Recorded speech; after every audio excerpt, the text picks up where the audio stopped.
Yeah. Right.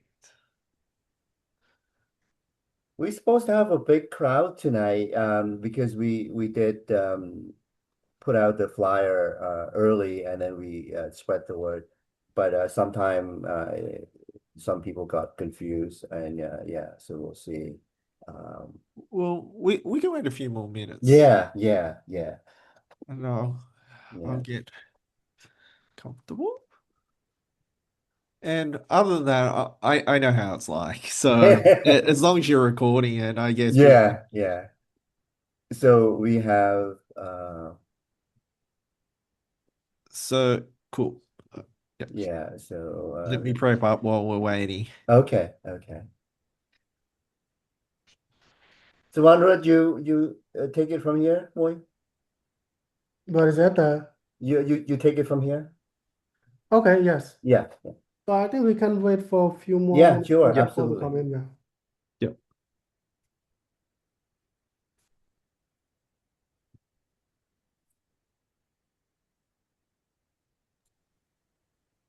Monkol, how is work? Work is good. It's always really, really busy, and you know what I Yeah, mean. With changes in funding and things like that, I you know, know. Yeah, it's always interesting. yeah. But Uh, I can't complain. yeah. It's a great place to work at. Oh yeah. In Yale, a lot of talented students to work with. Yeah. Yeah, it's New Heaven. I mean, it's a really great place. I Uh, used to collaborate with Peter Glazer. I don't know what building he's in, but I know Peter well. you do? Okay. Yeah, because Peter, so you must collaborate because he does biological chemistry, right? And you're doing Gene editing, yeah. yeah. Yeah. And we formed a company together a couple years ago. But it didn't work out for some reason because we couldn't compete with the CRISPR. Yeah. Oh, it's his. I forgot what the technology is called. Yeah, Yeah, it's called it's a chemical editing mechanism. Yeah. Yeah. yeah. Oh wow, it's a small world. Yeah, I know Yeah, Peter yeah. well. Yeah. So Yeah. Peter's, he's a secondary in my department, the Department of Genetics, or primary. But yeah, he's part of our department too, Okay. and he's part of an initiative we're trying to put in place for having sort of like a gene therapy center here at Yale. Yeah. Yeah. We've tried, according to Peter and others, that they've tried a few times, and Hmm. this time around, because we have a new dean, that it's more likely to happen. So we're Okay. trying to put it in place. So would you happen to know also who's also in the same area as Peter Glazier, also Mark Saltzman? Yeah, they are like partner in Yeah, partner in crime. The two they of them they always always do. yeah. So I work closer with Mark Salzman mainly because Okay. he has a lot of biopolymers Yeah, yeah. that are always interesting to use. Yeah, he does delivery. I think he from what's his name at MIT. Yeah. He does a lot of gene delivery. Yeah, Yep.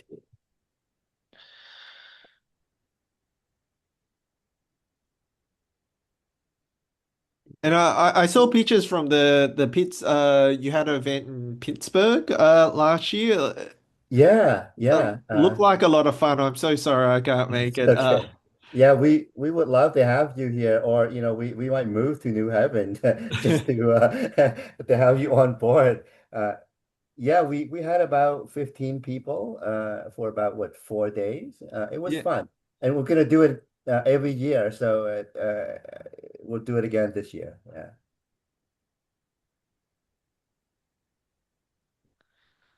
So why don't you want to just go ahead because we're recording it anyway? Yeah, and Okay, so yeah, then we can share later with yeah, other people. Yep. Yes, yes, yes. Let's go.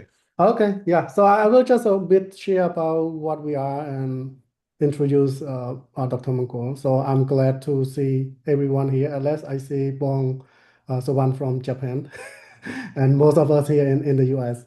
Yeah, so I think our network is more than just a community. We kind of want to make it as a space where my student, a researcher, and professional come together to learn and share idea and grow together.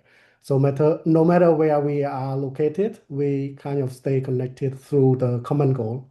So our goal is to strengthen our collective knowledge in STEM and support one another along the way. So I think we believe that the progress we have made as individual can sometime actually bigger and can help to shape the future of science, technology, and innovation in Cambodia. And I think today's session is one of our core effort.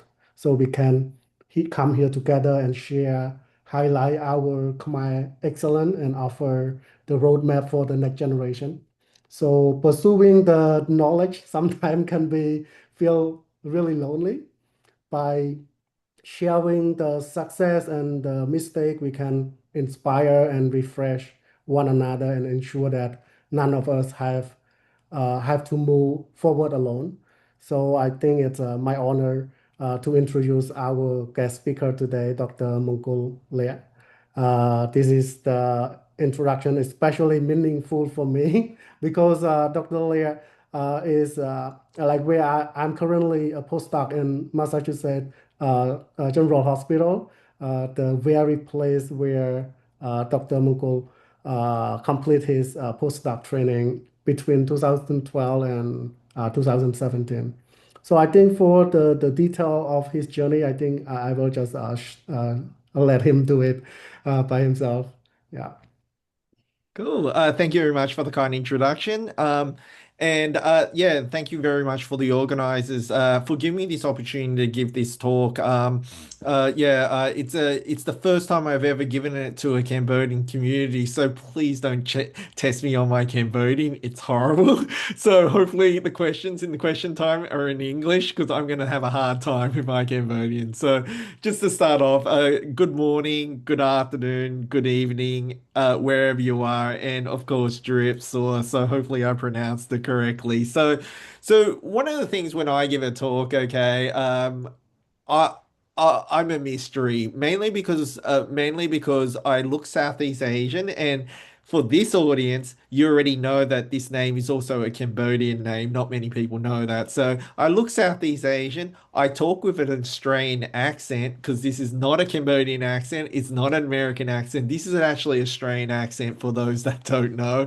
And I represent an American university. This time around, I'm representing Yale University, or Yale School of Medicine to be exact. And so, and how this came about is because of my journey. You can see a little picture there. We got AI to draw of my journey. And today, I know, the people in the audience right now and the people that may be watching the recording come from all different fields of STEM. So instead of going hardcore into the genetics that I do, I'm actually going to tell a little bit about the journey because I know this talk is aimed at a lot of young scientists, young Cambodian scientists, and other STEM professionals, either in Cambodia or in America or wherever they're listening to this. And it's just to inspire the next generation also to know that you can get there. And also, being a refugee, I was not born with a silver spoon. I wasn't born with a network of privilege. I had to rely on the kindness of others to actually get to where I am. So I'm going to talk about the journey and a bit about science at the end to get people excited because I know some people are in the life sciences and can appreciate that too. So I'm going to go up. So the first part, why do I have an Australian accent? Because I actually grew up in Australia. So for those that don't know, I'm the youngest of seven children. So this is a picture of my family. I've numbered them for everyone to know, because this is with a kind Christian family that took us on a trip shortly after we came to Australia. So I've numbered them. I'm the youngest of seven, so that's me. If you can see the mouse, so I'm the youngest of seven. Okay, and this is the picture of our paperwork, and you know what I mean. And we really, really are so lucky to come to Sydney, Australia. The reason why we got to come to Sydney, Australia is because my two uncles actually got a scholarship to actually study in Australia. They loved Australia and they stayed in Australia. And I was born during the Civil War. I was born in 1979. So my family escaped from the Civil War looking for better opportunities. I'm not going to talk about that part of my life because my parents are better to talk about it and it's their story to tell. So I was just a baby, so I wasn't really part of that story. And if you look very closely, we have everyone's birthdays here, okay? And my parents, they weren't big on birthdays, so they didn't actually remember when all the kids were born. So they had this great system, and we were lucky that the Australian government also had a great sense of humor, especially the immigration office. So the oldest, my brother, his birthday was the first of the first. The second oldest, my sister, her birthday was the second of the second, third of the third, fourth of the fourth, and so on. And I was supposed to, if you look at here, Monkol, he was supposed to be born on the 7th of 7th, 1979. But my parents actually changed my birthday afterwards to the 10th of April. And the reason why, and only this crowd would understand, okay, they knew where I was born relative to the Cambodian New Year, mapped back on to the, you know what I mean, the Western calendar. So as you know, the Cambodian New Year is around about my birthday. So they changed it to the 10th of April. And the immigration officer had a really great sense of humor. He said to my mum, "You're on a roll. You went from first to first, second to second, all the way to sixth to sixth. But your last child spoiled your roll. He was not the seventh of the seventh." And you know, my mum had a great laugh also. She was more worried that, you know what I mean, that they'd get upset about the birthdays not being real. The, you know, we came to Australia with nothing but the clothes we were wearing and two other objects, okay? These, it's quite funny, you'll laugh, okay? It's this little metal spoon you use to clean your ears, okay? My mum really thought that this was important. The other thing my mum thought was really important was a comb. And this comb was for head lice.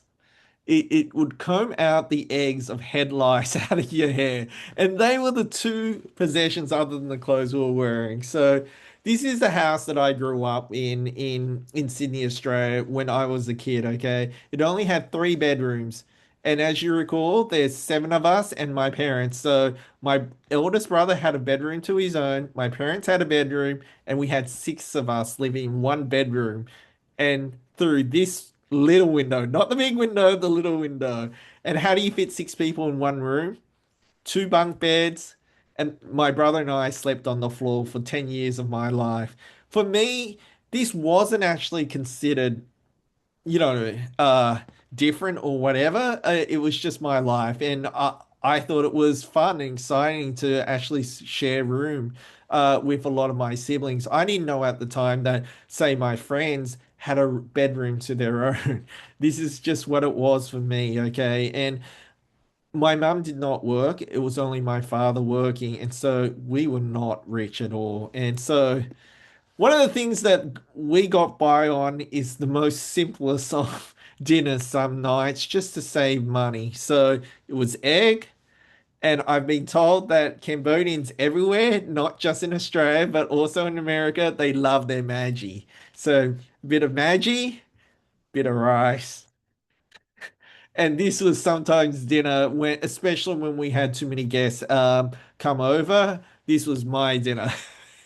And you know what? It tasted great and it still does. So, you know what I mean? So, we were not rich at all growing up.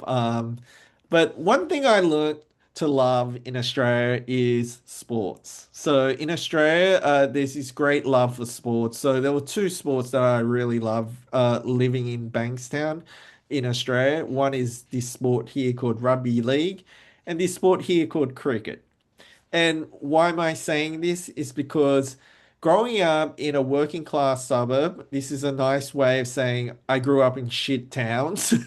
So growing up in a working class suburb, you need to be able to get along. Okay. So when my dad worked really hard that he could save up for a deposit for a house so that we could live in our own house and not rent anymore. So we moved to another town called Blacktown. And I went to this high school here called Blacktown Boys High School, okay? And it was your it wasn't your typical working class suburb uh high school. It was a very rough high school. My high school, they loved to fight, okay? And when I say fight, I mean fist to the face fight, not arguing fight. There would be fights in the morning. There'd be fights during recess. There'd be fights during lunch. There would be fights after school. How do I avoid being in fights? I found out what all the kids in my school like. They like sports. They love to talk about sports. And this is one way, you know what I mean, that I could relate to others. And they could relate to me because otherwise I would have to be in one of those fights if I could not get along with these people. So yeah, so not many people in my high school actually got to go to university afterwards. A lot of them, for them, getting just a job, whether it was working in a grocery store for the rest of their life or working in a fast food, that would be considered success for them. Only a handful actually got to go to university. But like all good Cambodian families, my family believed the only way for us to break the cycle of poverty is for me to get a very good education and to go to university. So I was very fortunate to go to this university. So this is the University of New South Wales. So New South Wales is the state that Sydney, Australia, where I grew up, is. So the University of New South Wales is one of the top universities in Australia and also the top university to do engineering. So I did computer engineering. So I have lived many lifetimes and many careers. So this was I started my computer engineering degree in 1997. So this was this was just before the dot-com boom, and this is when the internet got first introduced. So this was a great time to do computer engineering and IT and learn computer science, learn a program and things like that. So so for me, I was all set. My goal in life was to get a good job after this, play computer games every night, play computer games on the weekend, get married, live happily ever after.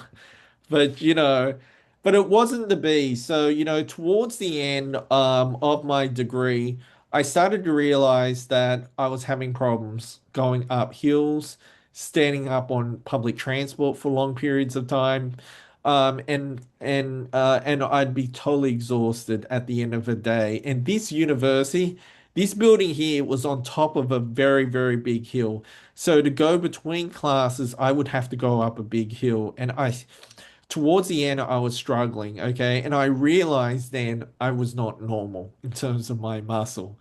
Um, so so this is where I started to find answers of what was actually wrong with me, my muscles, and things like that. And so towards the end of my degree, I got a diagnosis of to have a rare muscle disease. At the time, I was in denial. I was a young adult. I was only 19 years old. And it's hard to be told when you're 19 years old that you have a muscle disease and it's going to get worse. As a 19-year-old, you want to think, I think they're wrong. I'll just ignore it. And I did do that for many years. But I finished my degree and I landed a great job in IBM. And so, my parents being Cambodian go, you're all set for life, okay? You got a great job, you have a great career, and this is the view from my office. So it was quite a nice view of Sydney Harbour, okay? I had a really great job. I had a really great team. I had a really great manager at IBM. And I was doing a lot of things that I really enjoyed doing. And my team allowed me to have initiative and just do whatever I want in terms of designing software, designing things that I thought was important for the company and also for our customers. Um, but after a while my muscles were getting worse, I started to think that I was not satisfied. I could spend my whole career using my talents, my intelligence to make to make companies like IBM richer, but it's not actually going to make me better for my muscle disease. And that's when I did something my parents did not think was very smart.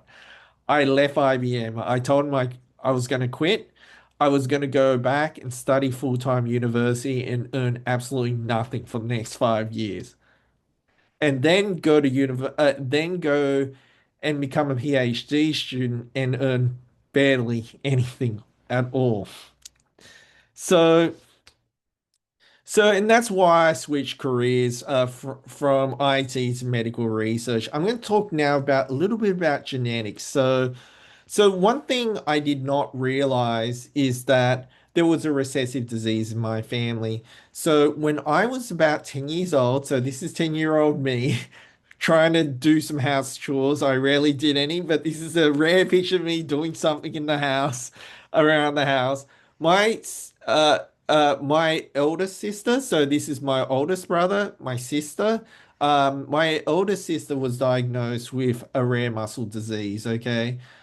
At the time, no one in my family knew genetics, and they didn't know what the implications that was of this. So she was diagnosed with rare muscle disease, and I was only 10 at the time. And so for me and the rest of my family, they're thinking, well, I think she's just unlucky. We didn't know it was genetic. But the way recessive diseases work is that the parents, my mum and my dad, are carriers of a genetic disease. Okay. So they have one defective copy of a gene. I'll go back to genes. Okay. And so then there's a 1 in 5, there's a 50% chance of inheriting the defective copy from mum and dad. So to inherit both copies, it'd be 50% times 50% or zero point 0.5 times zero point 0.5. So that's a 25% chance. So if you had a family of eight, that you would, by chance, two people would be affected. And we have a family of seven, so it fits probability quite well. And unfortunately, I was the one, like my sister, that got the short end of the straw and got the recessive muscle disease that my parents were carriers of. And but I didn't know about the genetics at the time. So if I take a step back and I talk about the human genome, so the human genome is the letters that make up our DNA. So there are four letters that make up our DNA for those that are not familiar with genetics: A, T, C, and G. Okay, and the human genome is composed of 3 billion letters of A, T, C's, and G's, and that's the human genome. The human genome is then organized into chromosomes, so we have 23 of them. Um, Including a sex chromosome, and we inherit 23 from each one of our parents. So 23 from mom, 23 from dad. And generally, the genes that are bits of that genome that actually encode for the proteins. And we know from the Human Genome Project and work after it, there's about 20,000 genes, okay? So among that 3 billion, there are about 20,000 genes. That they make up about 1 to 2% of the genome itself. And so one of the challenges then is to actually find the gene and the defective mutation. And it's like looking for a needle in the haystack. And for me, I was frustrated. So they knew I had a genetic muscle disease, but they didn't know what it was. And I wanted to understand this better.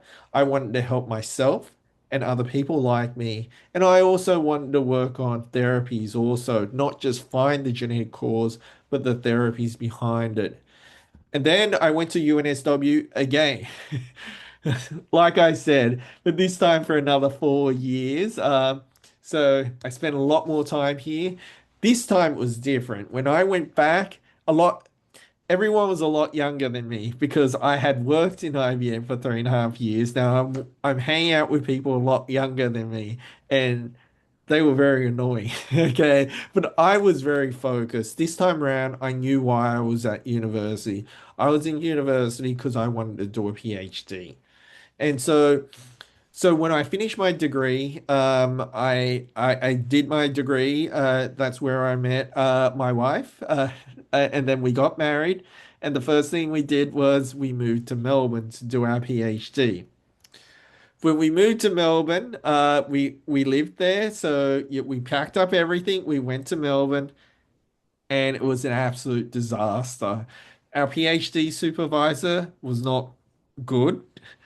he was not good for us, and it was not a good time for us in terms of the PhD. We had a wonderful time in the city of Melbourne. It's an amazing city, south of Sydney, about 8.5 to 9 hours drive, depending how fast you drive. Um, we only spent 6 months and we returned back to Sydney. Okay. So when we returned back to Sydney, it was really disappointing because I thought my dream was over, of doing a PhD and completing it in muscle research. So one of the themes of the story, my journey that I do want to get across to the young scientists listening, either live now or in a recording, is that sometimes you do have setbacks, okay? But a lot of my a lot of my career is actually meeting people that will then help me in the future. But not immediately, but it may be 5, it may be 10 years later too. So when I went back to Sydney, I was going to do a PhD in UNSW because I knew the professors there, but it wasn't going to be in muscle. So I said to myself, uh, this is just a bit of a setback in my career. So then, but then my wife Angela actually went to the printing room. Okay. We are trying to save money, so we are printing out free printouts. And when she went to the printing room, she actually bumped into a professor that taught us. And the professor goes, "What are you doing back in Sydney? I thought you would be in Melbourne." And so my wife Angela told him the story, and he says, "You know what? You should contact my daughter and the professor she works for because they do muscle research and she really enjoys the lab." And and so that's what we did. And the next week we were interviewing that lab. Okay. And so this is the lab of Professor Catherine North when she had a lab in Sydney. Okay. Now she is in Melbourne and she heads the one of the largest research institutes in the Southern Hemisphere, which is the Murdoch Children's Research Institute. But during her time at the University of Sydney, she was my mentor, my PhD mentor that trained me on all the important things to become a great scientist. So how to be a great mentor, how to be a great communicator, both written and also presentation wise also, and also how to be a great collaborator too. And lastly, how to just be a great scientist. So it wasn't just about doing work. It was about, the complete, just training me on being the complete package. And this is just a picture of me during my graduation. This is the last thing that Professor Catherine North did before she left Sydney to go to Melbourne. So I'm glad that she got to go to my graduation at the end of my PhD.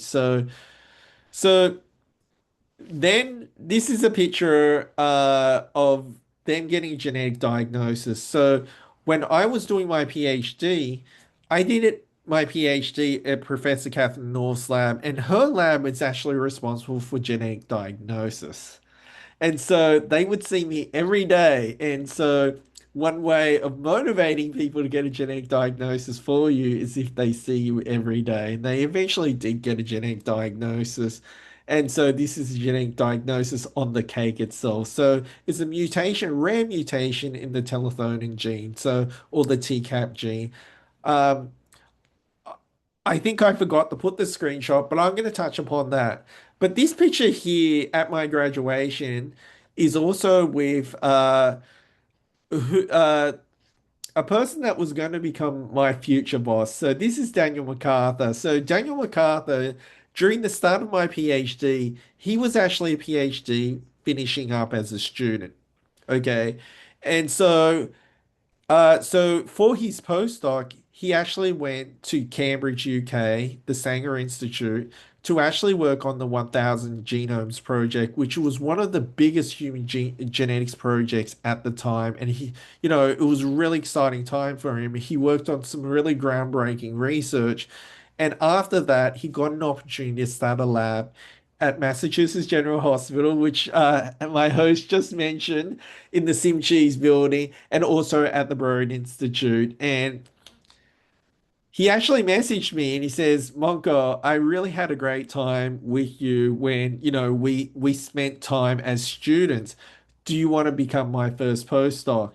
I said to him, what research does your lab do? And you know what he said to me? He said, well, we do loss of function research in genes. So these are, genes that are defective. And that's what he worked on during his postdoc. And what I said to Daniel was, I have no interest in working on that. And he goes, what are you interested in? And I'm saying, I'm interested in the genetics of rare diseases, particularly rare muscle diseases like my own. And he goes, you know what? I forgot to tell you. That's the other thing my lab does. And he goes, do you want to come now? I go, when do you want me to start? So, so pretty much I submitted my PhD, and even before it got assessed, in America, they're called readers. Before readers looked at it, in Australia, we call it assessors. So, even before it got marked or, graded, I had already left for America because I was really excited on working on some new technology, which I'm going to touch upon. So, so moving to America for research opportunities. So at the time, just to let you know, during my PhD, I actually didn't actually think of myself doing research outside of Sydney, Australia. I was happy where I am, but I couldn't say no to the opportunity. Oh, Daniel were asking me to come, so I went. So I was really fortunate because coming to America is not cheap, and I was actually supported by Australia. So I was supported by two prestigious fellowships. One was the Sir Keith Murdoch Fellowship, which is named after Rupert Murdoch's father. So this is me with Rupert receiving the award on the night when I went to New York City, and also this is just a picture of the former Prime Minister. Uh, Kevin Rudd. Just a reminder of another fellowship I got, which is the NHMRC fellowship that's given to research fellows to go and research overseas. So I'm not sure if Cambodia has the equivalent, but it's extremely successful in Australia to send our best scientists overseas to learn. They're supposed to come back, but Australia doesn't mind if we don't come back. I obviously did not come back. My wife received the same two fellowships too, and she did not come back. But I'm extremely grateful for Australia giving me this opportunity so I actually could go to America. And one of the things I worked on when it was mentioned in the introduction is I worked on this big project which was to capture all the genetic diversity across populations in the protein coding regions. So these are the regions that encode for proteins that make up the building blocks of every one of our cells. And so at the time, people were using either 1000 Genomes Project, so the genetic variants we see there, or the Exome Sequencing Project. So the exact project was a project that was going to be unprecedented in size and diversity. At the time, we had 60,000 individuals across populations that weren't well represented, but make up for a lot of the world's population, such as South Asia and East Asia, and also getting some representation of the Latino population also. So these databases are really important because it allows us actually ask the question of which variants in the population are actually rare and therefore likely to be causing disease or common and likely to be benign. Because if it's too common in the population, then it cannot cause a rare disease. So it's just simple mathematics in terms of that. So so what I learned in publishing this in Nature is what made it such a success. And at the time, I think in 2017, it was the most cited paper in Nature for that year. What made it a success is not just the discoveries we made, but it enabled research. And it's something I learned over and over again. You work on research that enables others, it it has a bigger impact rather than research that I think I can't find a better word, that's just showing off. You know what I mean? It doesn't really help anyone else. research that enables others does really have a wider impact in terms of that. I did insert it. So one of the things I did look at was the mutation that causes my disease. So if you paid a lot of attention to what was on that K, it was the the the duplication that causes my disease. And one of the things that you will notice is that it's mainly confined to East Asians. And that makes sense given that I'm East Asian and you know what I mean, and the mutation they found in me. And one of the reasons why it took over 10 years to find this genetic diagnosis is because it's because a lot of research is actually European centric. It was what the gene that caused my disease when it was first discovered, it was said to be very rare in the population. But what they really meant was it was really rare in the European population.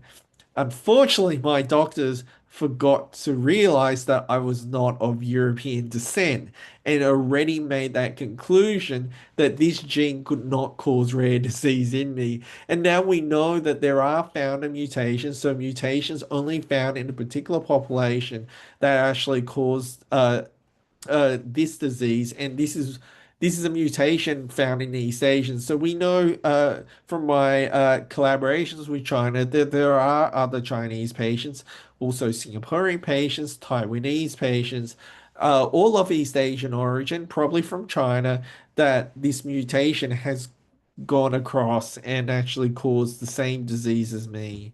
So so the other reason why that was a side project working on the exact project, but the main reason why I came to America was to work on rare muscle disease families to find answers for them. Because I believe that no family like my family should wait so long to get a genetic diagnosis. So when I arrived in America in 2012, there was this exciting new technology that was starting to become affordable for research, and this was exome sequencing.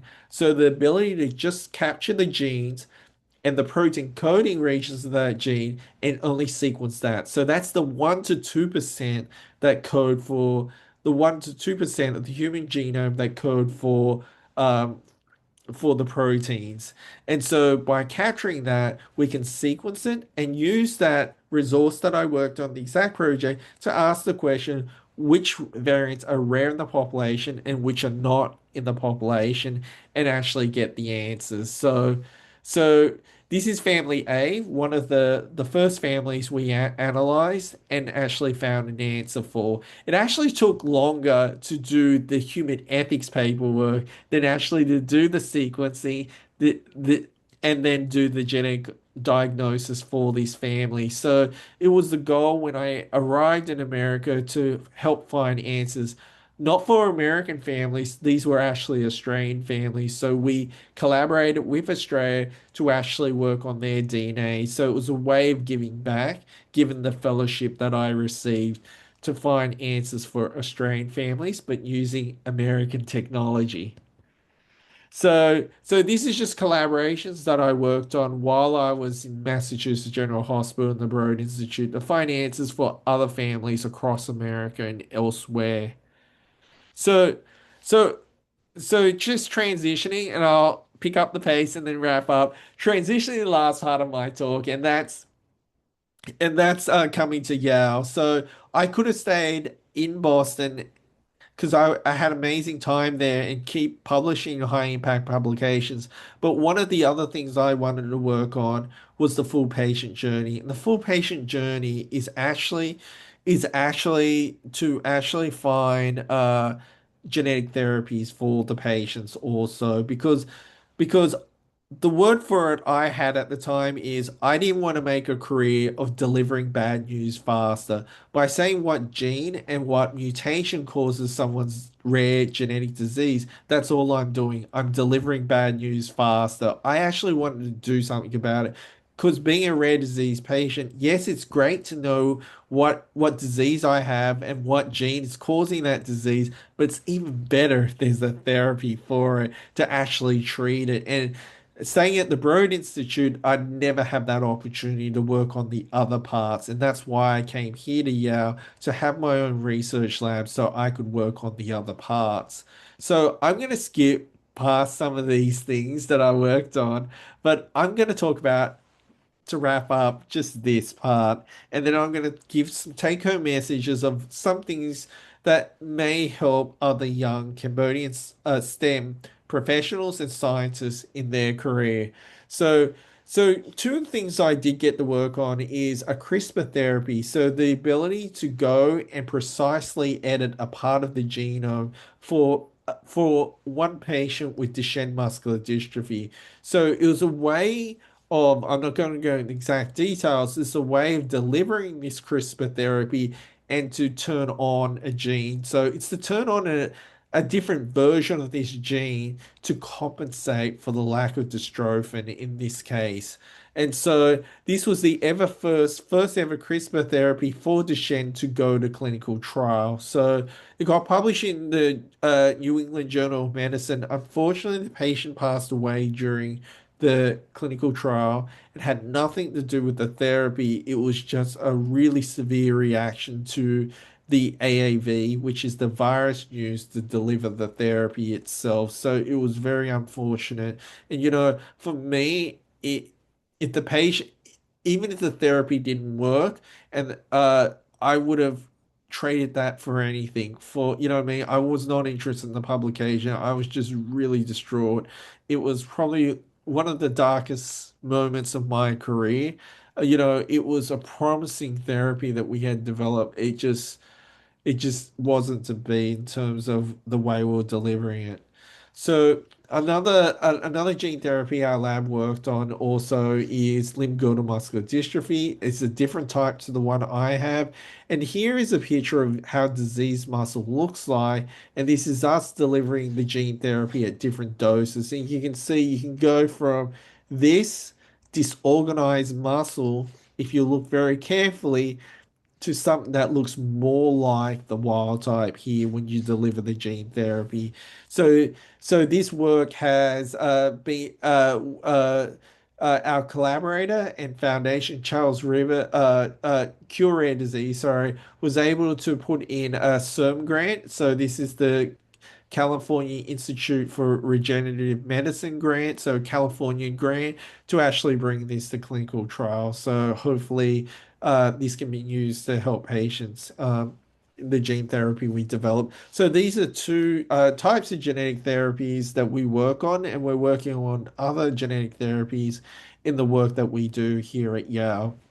So that's a bit about my journey about why I have an Australian accent, why I got into medical research, and what I'm doing here at Yale, representing Yale University. So a few take-home messages from my career. I'm no longer young. I realize that I'm an old man. I look at myself in the mirror. I know it doesn't show on Zoom. I have a lot of gray hair, and I do not dye it. Okay, so I think one of the things that take-home message from my career is network, network, network. I got this opportunity to work in Massachusetts General Hospital, the Broad Institute, and Harvard Medical School, mainly because it was through networking. It was a former student asking me to come and work, you know what I mean? A former teammate of mine. The only reason why I got to work with Professor Catherine North is bumping into a former professor at a printing room trying to get free printouts at the time. The only reason why I got the opportunity, yeah, I forgot to say, it was the bump into a former postdoc that used to be at the University of New South Wales. He asked me what I was doing with myself, and I was saying, I'm not doing much, but I applied to Boston Children's Hospital because I really would like the parking there. And he said to me, "Why didn't you apply to Yale?" So I gave my application paperwork to him, and the rest is history. So a lot of times, none of this was actually through formal interviews. It was actually through networking. So someone I knew someone, knew there was an opportunity there, and just pursuing that. So and that's the great thing about this network that's been created amongst Cambodian, Cambodian STEM. It's the hope that we can create opportunities for each other also, because sometimes it's just someone putting in a good word for you or knowing about that opportunity, and that can go a long way. Um, the other thing that I think made me successful all throughout my career is take initiative. I never ever thought, don't ever think that's not my job. If you see a problem, you see a solution, go out and do it. Don't ever say, well, my job is X, and so I'm not going to do this, or I don't have time to do it. You make time, you make sacrifices. Like in IBM, I built this new software system. I could have just done my job, but I took the initiative, and it did wonders for my career when I was in IBM. And one of the biggest sayings that one of the leadership in IBM had was this, and this is so true about things, especially places like Yale, where there are a million rules. It's easy to ask for forgiveness and permission. Sometimes I just go and do things, and I go, "Oh shit, I didn't know that was the rule. I'm so sorry." But what am I to do now? I already did it, so I'm sorry. So it is easier because sometimes when you ask for permission to do something, they'll ask you to go and talk to this person, go and talk to this one. It's like, well, I could have done it by now. So the other thing I always tell my junior scientists are these two things. Don't ask, what do I get today for doing something? I think this is a very loser mentality, to ask, what do you get? What do I get for practicing how to become a better presenter, as a PhD student? What do I get? Well, you'll get the reward. Maybe not today, but you'll eventually get the reward. If you want the reward instantly, you'll never master or get better at anything. So you can't always ask, what do I get today for doing something? What do I get today for helping someone? I never ever say, what do I get today for giving this talk? Because one day someone on this presentation may be my future boss, and they'll go, I really liked your talk. Come work for me. So I never see that, what do I get for doing this? And I tell the young scientists in my lab, your success is 100% your responsibility. If you think it's 50% my responsibility, even 1% my responsibility, you'll never be successful. You have to take ownership of and responsibility for your success. It's yours. It's yours to take, and it's not anyone else's. And I think sometimes junior scientists think it's a 50-50 partnership with someone. It's not. It's 100% it's your thing to do. So hopefully some of those take-home messages resonate well with some people. And even if one of them does and it helps you become more successful, then I've done my job. So I'm going to take a pause there, and thank you very much again, organizers, for having me to present. I've never ever presented in a forum like this, and thank you for actually recording it for those that couldn't make it this time. So with that, I'll leave it to my host to Yeah, take it from here. yeah, thank you so much, Dr. Monkol. And it's really inspiring. At least like we learn a lot from you, at least from this take-home message, and you have shared us the full journey of you from the start to right now. And I really impressed you what you have done. And it's really learning that the life is not a straight line. There's always a hiccup. And you show us that and you can come back to big, really success. I think that's really helpful. If anybody have a question for Dr. Mongol, please. I just want to chime in, Monkol. That was very inspiring, having listened to your journey. And, this is something that we often tell our student that, our journeys are never in a linear, line. That there's a lot of setbacks, but the question is like, getting knocked down is it's a given, but getting back up, is a decision that you have to make. Do you get up or not? And I think it speak volume. And it's just very, very inspiring So yeah, I encourage all of you young people to please ask Dr. Lea any question you have.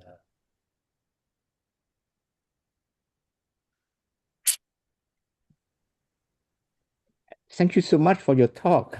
Great talk. Like the story. It's unbelievable. Cool, thank you. Thank you.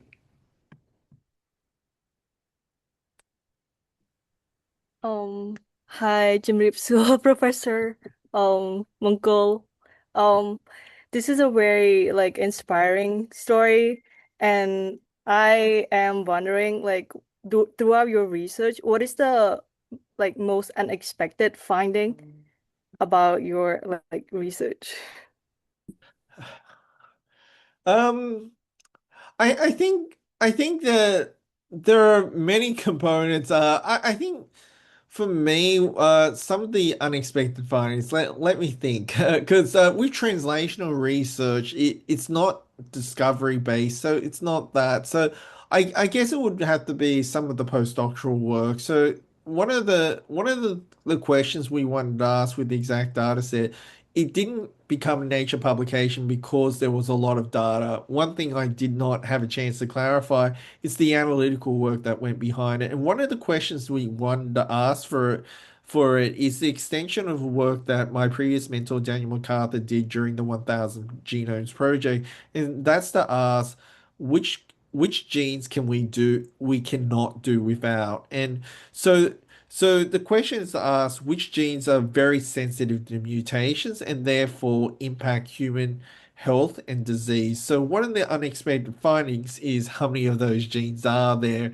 and how many of those are associated with disease. And only a small fraction is actually, definitively associated with disease and human health. And so that means that we still have a long way to go in human genetics to actually ask the question, well, what do the other genes do? Or are they technical errors from our analysis? And as the data set gets larger, like the NIH All of Us data set, is that going to shed light? Is that going to remove some of those genes or is it going to strengthen those genes? And if it does, then what do they actually do? So there were a lot of those genes that we don't quite know what they do in terms of human health and disease. Thank you so much.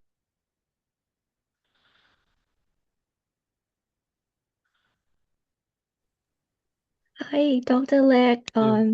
The talk was very inspiring. Thank you so much.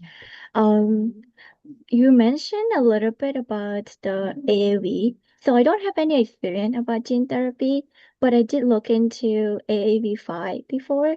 So I'm just like curious, like what type of AAV did you use for like the gene therapies and how did you make it? So the AAV we used for this gene therapy was AAV9. Typically AAV9 or AAV8 and RH74, which is something that was developed in Nationwide Children's and used by Sarepta and used for muscle gene therapies. So they're picked because they have better targeting of the muscle. Most of it still goes to the liver. So in our research now, like in the picture that I showed you on the right, we're starting to go to ones that have been optimized for delivery to muscle. So what we call the second generation of muscle, which were picked through high throughput screening to actually target a muscle. So they're based on AAV9 or something like that, and we just modify a particular region on the AAV code. So how was it produced? It was actually produced by one of the companies such as Andelin at Nationwide Children's that can make clinical grade AAV. So clinical grade AAV costs in the order of somewhere between $1 to $3 million, depending on how big the batch is. But one thing that people don't know is for those that are from the life sciences, you know what I'm talking about here. The plasmid itself also has to be clinical grade or GMP grade, and that is quite expensive too. So this was an eye opener to me. I'm going to make these plasmids, they cost more than my house. The cost of my house just to make clinical plasmids. So yeah, So we picked them mainly because they have been used in clinical trials before. So AAV9, Pfizer had actually used it for their muscle clinical trials for Duchenne's. Thank you.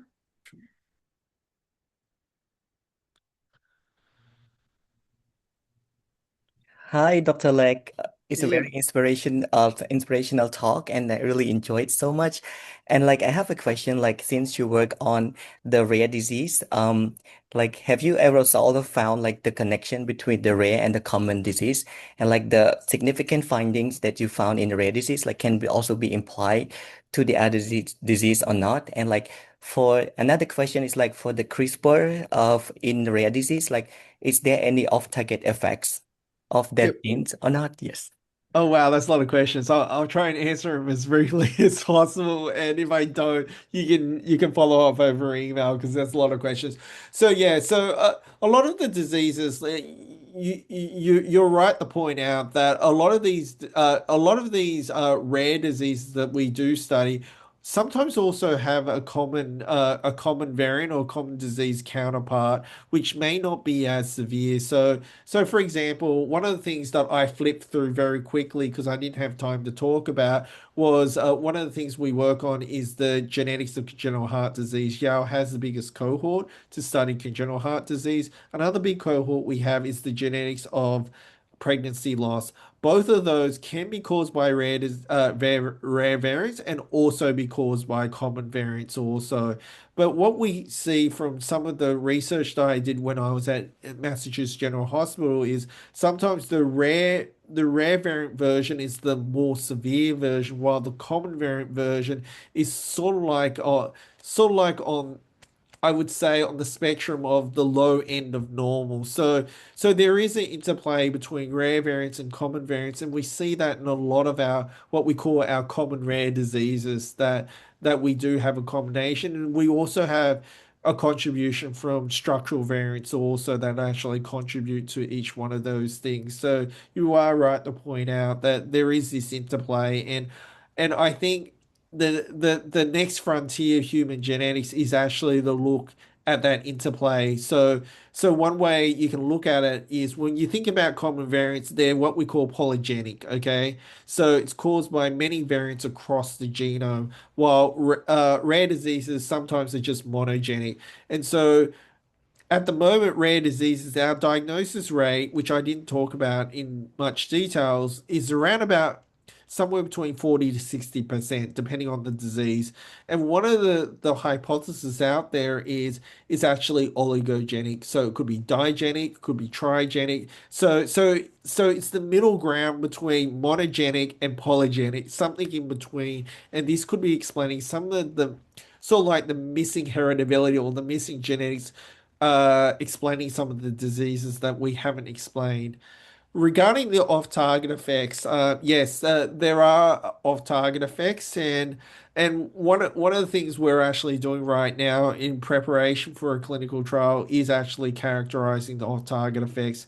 So I'll answer this as briefly as possible, okay? So the and this follows the FDA guidance that they recently released also, and what my colleagues and collaborators are doing. There are multiple ways of getting at off targets. One is to do computational prediction.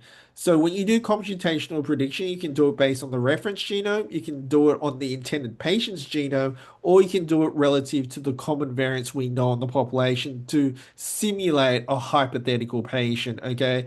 Then there are experimental methods of actually determining off-target effects given a guide sequence. So one of them is called change seq, which we're doing. And then what you can then do is from the list of off targets, you can then do an oligo capture and high throughput sequencing of the off targets. Another way you can go about it is, sorry, I'm gonna have to drink.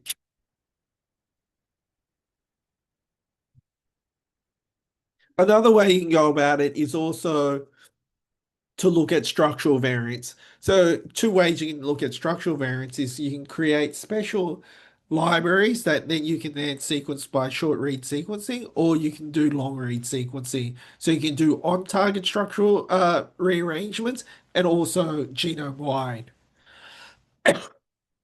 So it's a combination of looking both of them to look at off targets.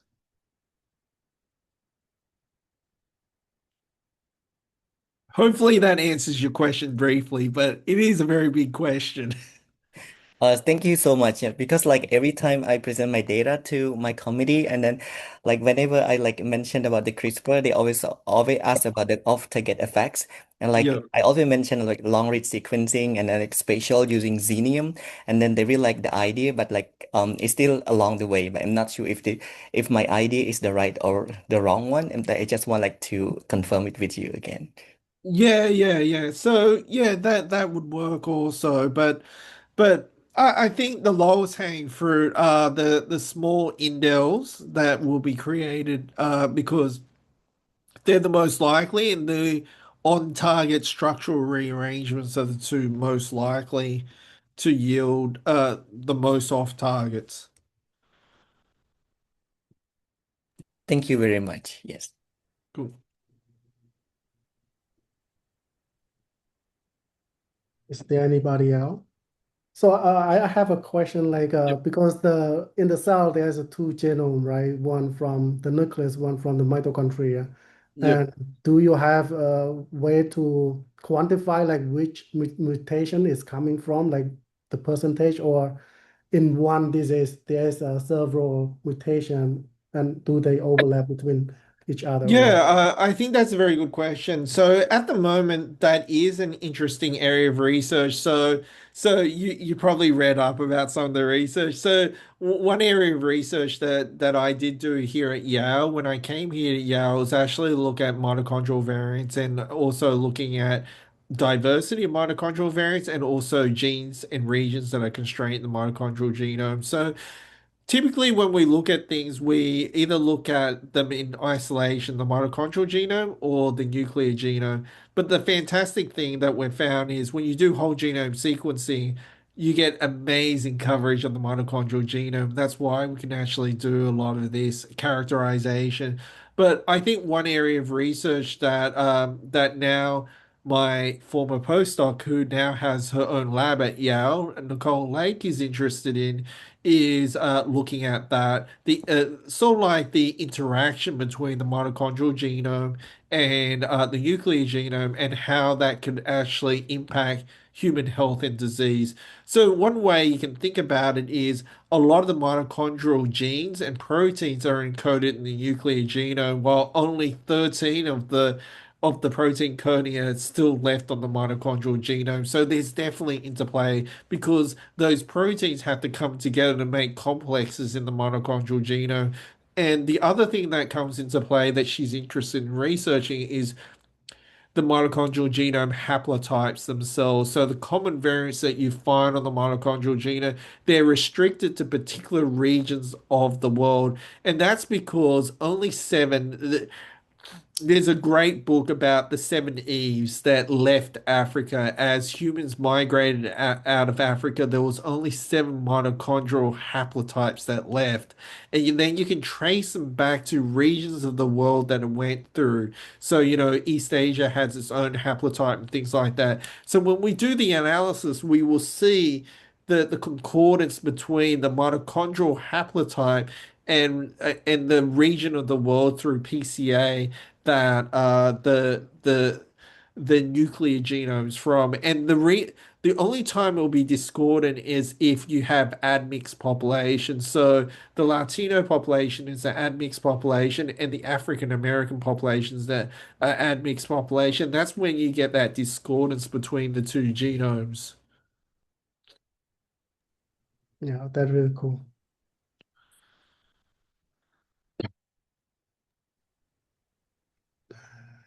And anybody have other question? I mean, we have been over, there's some comment here.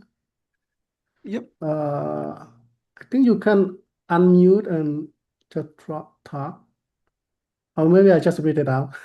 Thank you Yep. so much for your inspiration sharing. I have one question. What advice would you give to young Cambodian students, especially those from underrepresented or challenging background in Cambodia who aspire to pursue career in science or academia? Thank you. So Yep. this from Arati Moon. So it depends. In challenge back in Cam. So is this question coming from if you're living in Cambodia and doing science? I think it is, or am I So misinterpreting I your think question? he's one of he's in Cambodia. He's Yep. one of the professional networks of it In for Cambodia. So yeah, and this is why I was excited to give this talk. It was not just to inspire people in America because they have a lot of resources available to. It's actually to inspire Cambodians in under-resourced places like in Cambodia. You could joke. I had a good laugh before I came to this talk because we had a blackout in Connecticut, and we regularly have blackouts. And I go, it's like I'm in Cambodia, a developing country. The electricity in America sometimes feels like I'm in a developing country. Anyway, so that's a little bit off topic. So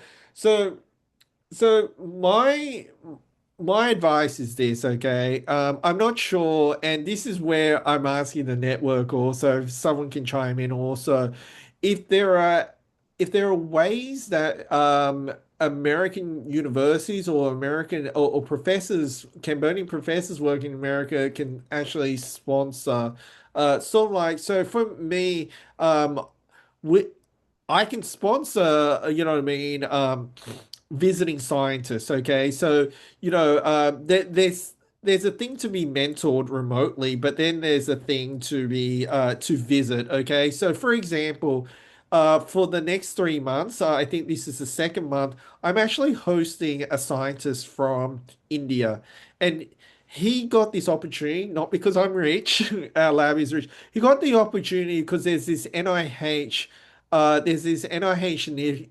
initiative called Global Health Emerging Scholars.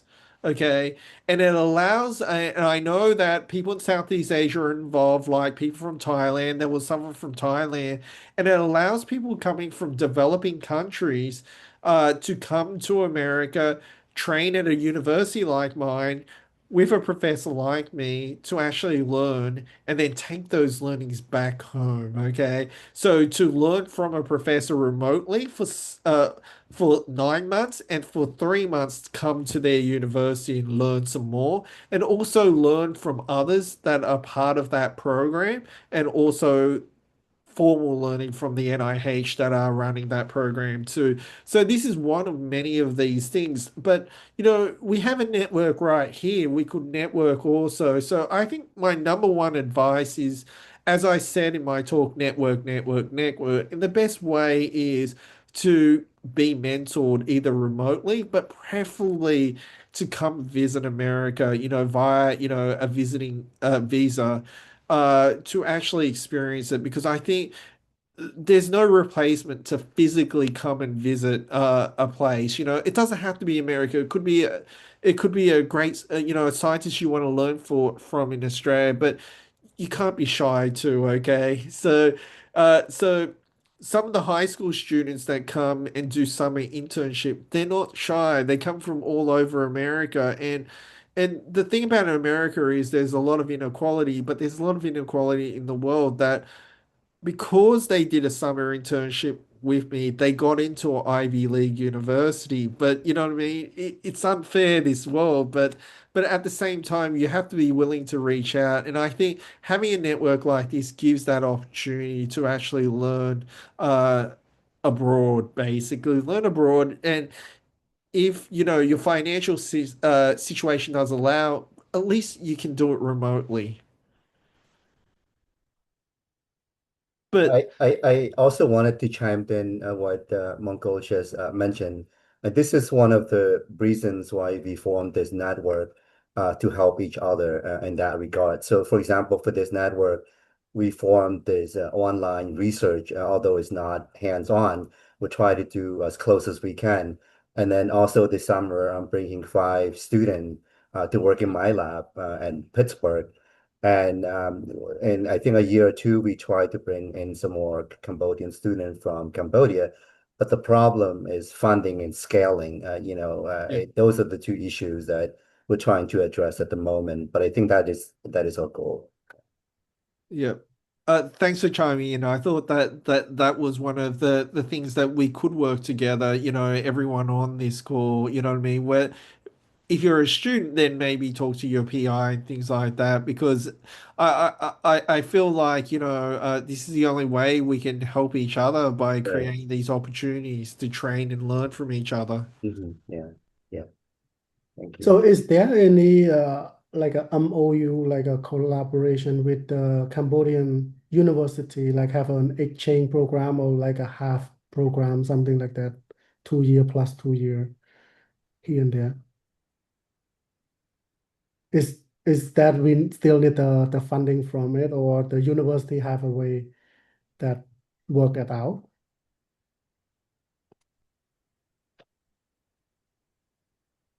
I think I can chime in if Monkol try to Yeah, I'm not sure about that. yeah. Yeah, Yeah, but I think Savandra, from my experience, it's just the communication. It's not a two-way communication between here and Cambodia. Oftentimes, they don't communicate back, and it's really hard. I even offer to go there and teach for free and everything. They always ask this question, what's in it for me? I mean, it's sort of that yeah. is really challenging. It's one of the messages that you put out, Mongol, at the very end. That's still there. Yeah. Yeah. Yeah, I can see. It must be frustrating for you because sometimes I don't care what's in it for me because it's about, you know what I mean? A lot of people, a lot of kind people help me to get where I am today. So I feel like it's my responsibility to pay it forward and, you know what I mean, and help others. No. What I meant to say that is that they had some other intention. If we want to help them, um, what can they give? What can we give to them in order for them to help us? Help to Yep. help them. I mean, that's Yep. it. It's just yeah, it's frustrating. Yep. Okay. I think we kind of run out of time. Is it anybody have any more comment or question?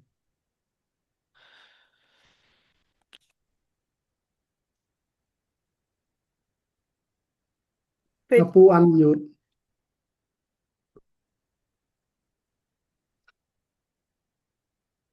Oops. Who done that unmute? We cannot hear you. Yeah, we don't want to take too much of your time, Uncle. Thank Yep. you so much. And I don't know if the electricity back on now where you are, or you still um but no, this is an amazing it's an amazing 1 hour. I hope that we all learn and move forward, take the lesson that you have shown, and then move it forward and try to connect and try to help one another out, because if we don't do that, we're going to be somewhat scattered, and we have no voice. And I often tell everyone in this forum, my goal is just to provide a guardrail, just to be present. Um, you know, I want to help. I want to do everything to make sure that our people and our birth country succeed and be able to compete with the rest of the world. And you are the future leader, the intellect, that represent and will take the country and the people move forward. It's in your hand, actually. Yeah. Cool. Cool. Can I jump real quick? Yep. Since like our talk today is like about the rare disease, I just want to share that um there's like also an organization or meeting called the National Organization for Rare Disorder that like usually hosted in Washington, D.C. Like, and my research topic is not on the rare disease, it's like on the common disease like lung cancer. But I applied to be the student ambassador and scholarship student for that rare disease, like a volunteer. So like I have been a volunteer for this like for 2 years already. So like the last 2 years, like I joined this meeting too in Washington, D.C. It's like one of the world biggest national organization for the rare disease. It's like a good opportunity that for student can interact with the patients, like the family that have a rare disease patient inside the family, and we can help and then study like how to solve the problem as well. Yes, if you can apply, if you interested, you can apply for that to be the student ambassador in that organization as well. Cool. Cool. Cool. Thanks for letting everyone know. Before I leave, I just want to let everyone know that you have my name. By Googling my name, you have my email. So if you have any other questions, whether it's career advice or you're related to life sciences, genetics, do drop me an email. I'm not saying I'm the fastest or the best at responding, but I'll try my best, and I will look out for the Cambodian looking names that email me Yeah, and pay particular attention, like I do with the LinkedIn requests. yeah. Yeah, thank you so much, Monkol, Yeah, for all your help and your support. And I think you are the shining stars on, on the hill that we all look up to. And thank you so much for being an inspiration to all of us. Thank you. cool. Thanks Thank for you having so much. me. Thank you. Thank you, Boy. Thank you, Welcome. See you, everyone. Thank everyone. you.